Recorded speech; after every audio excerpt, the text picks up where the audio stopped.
Ahojte, vítam vás u dnešného videa. V dnešnom videu si povieme 5 zaujímavostí o nás ľuďoch, ktoré si pravdepodobne nevedel. Toto video slúži ako poďakovanie za 300 odoberateľov. Veľmi pekne vám ďakujem za podporu, ktorú ste mi počas týchto rokov ukazovali.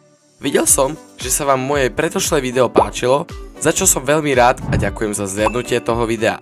No a ja už to nebudem obkecávať a poďme na prvú zaujímavosť. Číslo 1. Ľudský mozog je aktívnejší v noci ako cez deň.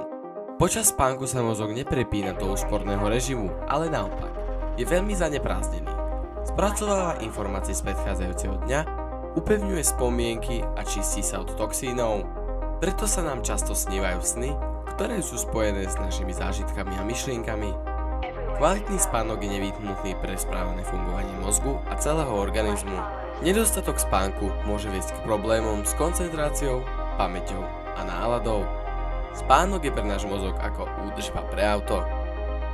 Číslo 2. Máme viac ako 5 zmyslov.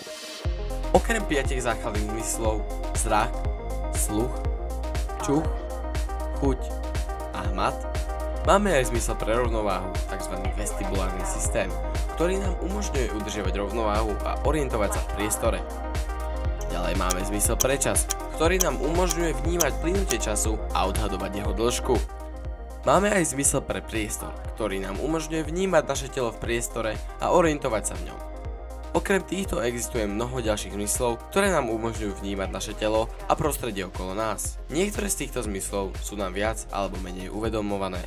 Vďaka týmto zmyslom vnímame svet komplexnejšie. Číslo 3.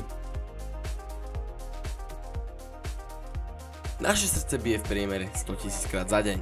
To je viac ako 36 miliónov úderov za rok. Srdce je svalový orgán, ktorý neustále pracuje a pumpuje krv do celého tela.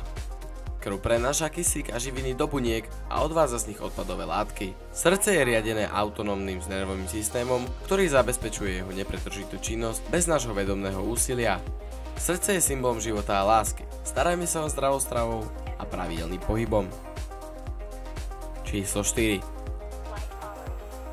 Ľudská koža je najväčší orgán tela. Ľudská koža váži približne 15% celkovej telesnej hmotnosti a neustále sa obnovuje. Koža nás chráni pred vonkajšími vplyvmi, ako sú teplo, chlad, UV žiarenie a mikroorganizmy. Reguluje telesnú teplotu a umožňuje nám vnímať hmatové vnemy. Koža sa neustále obnovuje, odumrté bunky sa odlupujú a sú nahradené novými. Koža je našim prvým kontaktom s vonkajším svetom. Je dôležité chrániť ju pred nadmerným slnečným žiarením a udržiavať ju hydratovanú. Číslo 5.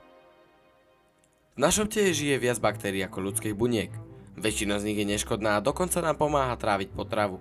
Mikrobióm, ktorý tvoria všetky mikroorganizmy žijúce v našom tele, je dôležitý pre naše zdravie. Baktérie v čreve nám pomáhajú tráviť vlákninu a produkovať vitamíny. Mikrobióm tiež ovplyvňuje náš imunitný systém a chráni nás pred patogénmi.